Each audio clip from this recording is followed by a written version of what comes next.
Excellencies, honorable members, distinguished delegates,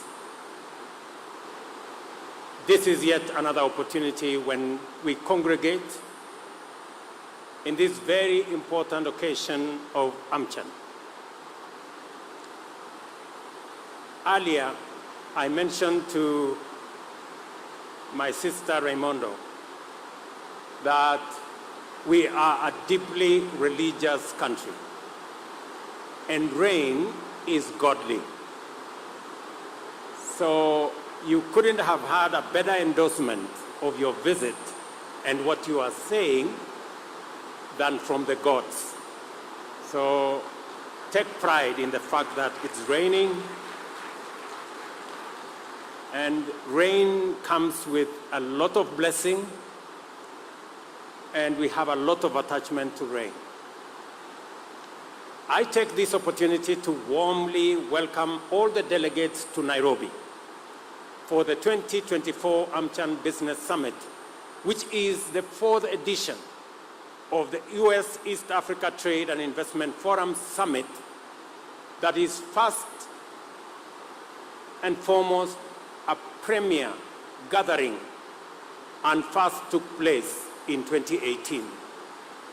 Your presence here is a strong affirmation of the momentum we have built over the course of 3 previous summits, and of the fact that we are not only making steady progress in raising Kenya's appeal as a trading partner and investment destination, but also that this very fact is eliciting attention and favorable responses in the right places, both locally here in Kenya and broadly globally. This matters a great deal to us for the reason that the government of Kenya made a solemn commitment to eradicate unemployment, poverty, hunger, disease, and inequality by embarking on a radical plan for job and wealth creation under the bottom-up economic transformation agenda, as many Kenyans sitting here would know. The bottom-up economic transformation agenda is premised on the intentional creation of a conducive environment for the private sector to invest in attractive opportunities in various value chains and to participate more directly in implementation of programs and projects under public-private partnerships and other economic arrangements. This is to say that the private sector is vital and, in fact, indispensable to the successful transformation of Kenya under our plan. Last year's summit, which was attended by more than 1,200 delegates from the US, Kenya, Tanzania, Uganda, Rwanda, and Ethiopia, facilitated many companies to strike deals which enabled them to initiate or expand their presence in Kenya and our region in East Africa. Consequently, Kenya was able to unveil investments from mass, intimates, mega, Coast Apparels, UAL, Best Corporation, Coniho Elastics, NextGen, and CCI Global, who are now major drivers of Kenya-US trade.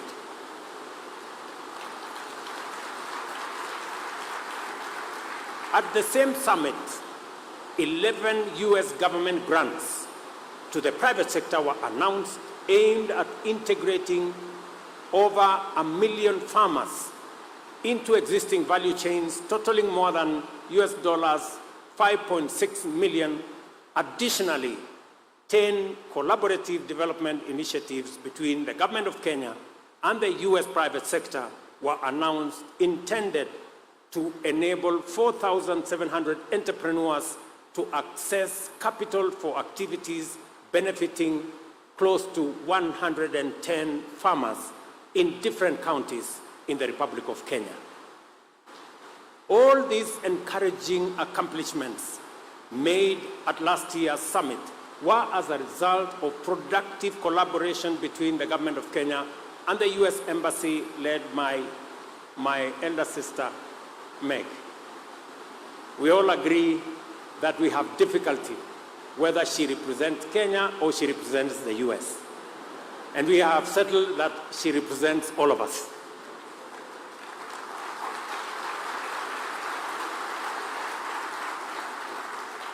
It was also collaboration with the US Department of Commerce and the regional Amcham, such as Amcham Uganda, Amcham Tanzania, Uganda, Rwanda, and Ethiopia. The 2024 summit's theme, Catalyzing the Future of US-East Africa Trade and Investment, intentionally draws on the previous editions to develop a strategic platform for commercial advocacy, which will strengthen bilateral trade relations between Kenya and the US, as well as between our region and the US.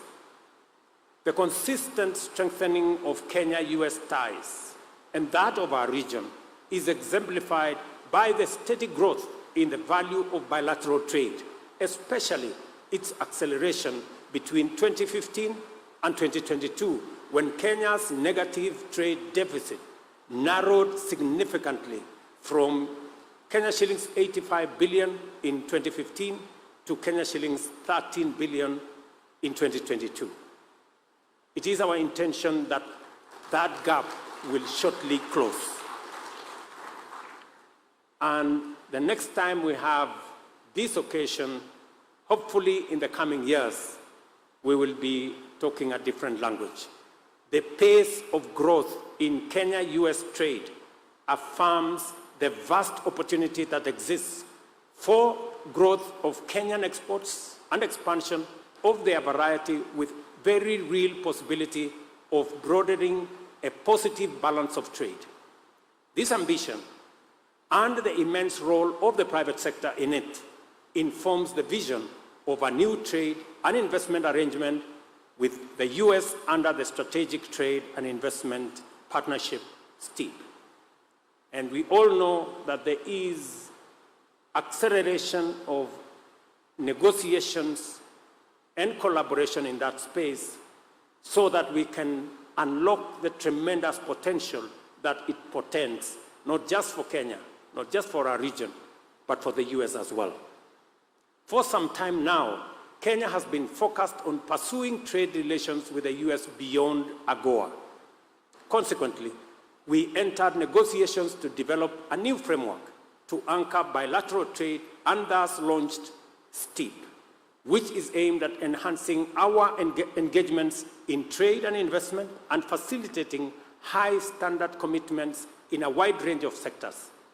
It is our hope that the ongoing negotiations on outstanding issues will be conducted in a few months to enable us embark on the implementation of STEEP, possibly by the second half of this year. I am very happy that the ministry responsible for commerce in Kenya and the US are thinking of an MOU and a relationship between the two ministries so that we can leverage on it to do more, even as we look forward to not just the renewal of AGOA, which we are crossing our fingers, and Raimondo has given me some ideas on what we need to do to get it over the line. The strong presence of major US investments and their contribution to a broad variety of sectors, both in Kenya and throughout our region in East Africa, is undeniable. US companies in Kenya continue to excel through effective partnerships with both the government as well as local private sector firms to implement diverse projects and enhance access to energy and power, develop infrastructure, create state-of-the-art manufacturing plants, develop local supply and value chains, and support Kenya's digital transformation. You are invited to seriously consider and engage with a wide range of investment opportunities available in various agro-industrial value chains and other sectors that my Ministry of Trade will point. These opportunities are available in numerous agro-industrial value chains to produce medical commodities and biomedical supplies locally, deliver digital infrastructure and last-mile fiber optic connectivity, construct 250,000 new housing units annually over the next 5 years and develop our micro, small, and medium enterprise sector, a whole ecosystem of thousands of enterprises. More critically, I invite you to also consider the intentional measures we have taken as a country to develop the necessary conditions for private sector growth, including creating a stable, transparent, and predictable business environment. Our achievements and progress in this regard are reflected in Kenya's steady rise in various global indices and rankings that measure the quality of investment climate and business environment. We have not stopped working on our institutional frameworks through legislative and regulatory interventions, as well as capacity building and effective coordination of stakeholders and strategies to elevate our investment profile. I give a commitment here for the benefit of our existing and incoming investors that the business environment and the business climate in Kenya will keep getting better and better because we will not stop making improvements. I have had extensive engagements with our own private sector. We have discussed extensively some of the issues they think government can do better. And I say so especially because during my engagements with a number of industry leaders and major players, the issue of our regulatory posture was underscored as an important concern. We have delivered on this space. We had 9 items that we discussed with the private sector here at Amcham last year. We've delivered on each and every one of them. And I want to say every investment to us must make sense to both the investor and it must make sense to all our interventions in the trade and investment space. I also invite you to consider several other advantages which commend Kenya as your trade and investment destination of choice. To begin with, our location is an enduring strategic advantage that is difficult to beat. Our situation on Africa's Indian Ocean coast gives us immense reach and makes us the gateway to East Africa as well as the Southern and Central Africa region. Kenya is highly committed to regional and Pan-African economic integration and is a member of the East African Community, the Common Markets for East and Central Africa, and of course, the Africa Continental Free Trade Area, which confers preferential access to markets of 350 million people in EAC, 500 million people in COMESA, and 1.4 billion people market in ACFTA. Our geostrategic advantage has been complemented by a seamless network of highly developed roads, rail, port, and air infrastructure, and the fact that our country is a landing site to 6 undersea fiber cables, the only region in Africa. We have the potential to facilitate 24-hour operations in order to serve different time zones through efficient transport and communication infrastructure. A number of tech giants and business process outsourcing concerns are already seizing this advantage to great benefit. Kenya, as you all know, is a youthful country, growing younger every year. With a median age of 19.9, we have millions of well-educated, highly skilled, motivated young people ready to work for and with investors in every sector, from agribusiness to banking and finance, ICT, fintech, transport and manufacturing, construction and management, and administration, and everything in between. I will tell you that we spend $5 billion every year in the education of the Kenyan workforce, and we are proud of that investment. because if there is one asset we have as a nation, it is our human capital. Kenya is also served by a national grid that is 93% green, with geothermal, hydro, and wind power leading the power mix. By 2032, which is just a couple of years away from now, probably 8 years, we shall have a 100% clean grid to power sustainable growth.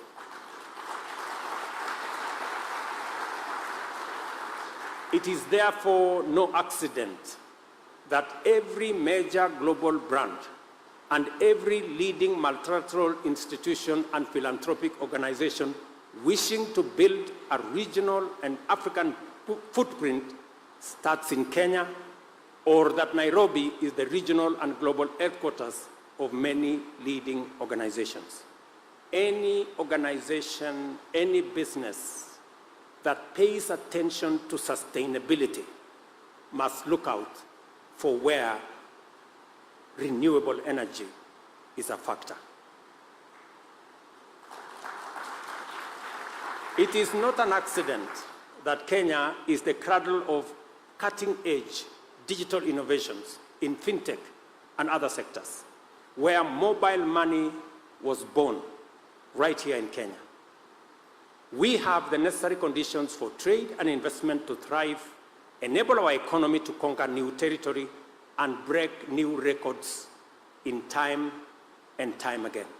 This is why we have laid down a comprehensive array of measures to leverage our competitive advantage and drive growth through robust fiscal, infrastructural, and regulatory measures.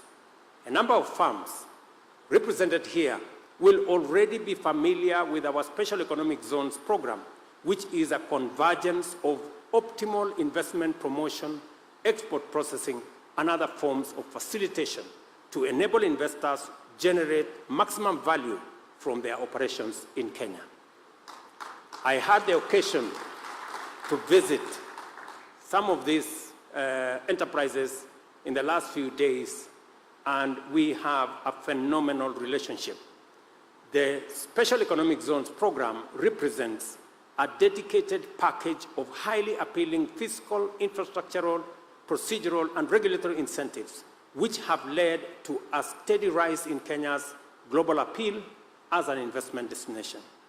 Attractive tax incentives, high-quality infrastructure, simplified business procedures and regulations, as well as value chain integration and the promotion of expanded market access for goods produced in the zones are some of the compelling features for this competitive incentive package. Many iconic American brands, including Levi's, Calvin Klein, Tommy Hilfiger, Wrangler, are produced in our special economic zones. With the foregoing, it is clear that our regulatory posture is emphatically pro-business. This should be understood as an implicit in all instances where there is doubt or misunderstanding regarding our business regulation or the legal and institutional framework. We are the country that is developing a framework to anchor the emergence of the Amazons and Google and Microsofts of the future under our startup bill, which is currently making its way through Parliament in Kenya. We are also the country which has introduced attractive tax incentives for investors, especially those involved in manufacturing for export. This is why we have been able to engage in fruitful consultations with a number of US and other private sector firms and to give assurance of a predictable tax environment, improved business context, and a regular and regulatory productive government-private sector engagement. This Amcham has given us a number of significant fast engagements, including with Walmart, resulting in 24 exploratory business-to-business meetings with farms involved in the agriculture production sectors like tea, coffee, nuts, and avocados, as well as apparel factories in our EPZs.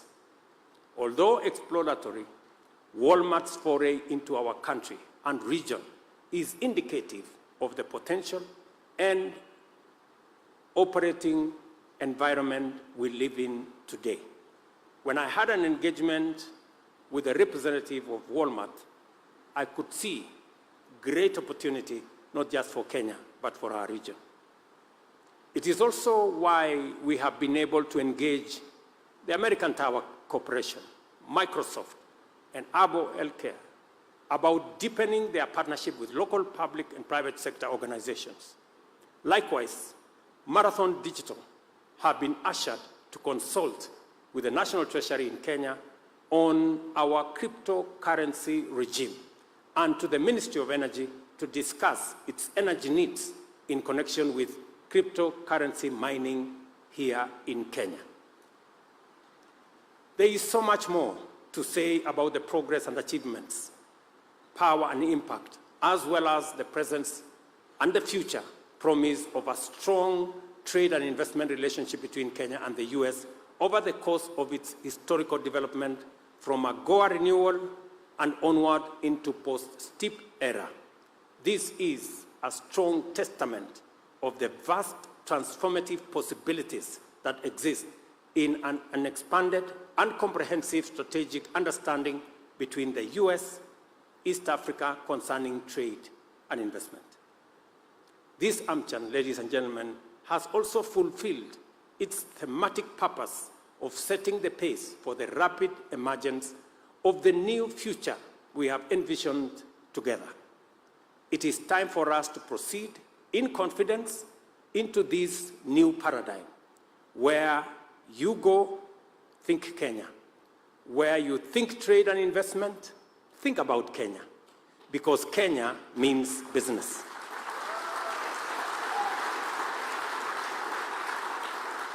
What is more, Kenya is open for business, East Africa is ready for trade and investment, and Africa is ready for transformation. Thank you very much, ladies and gentlemen. My very best wishes to all of you, and see you soon. Asante sana.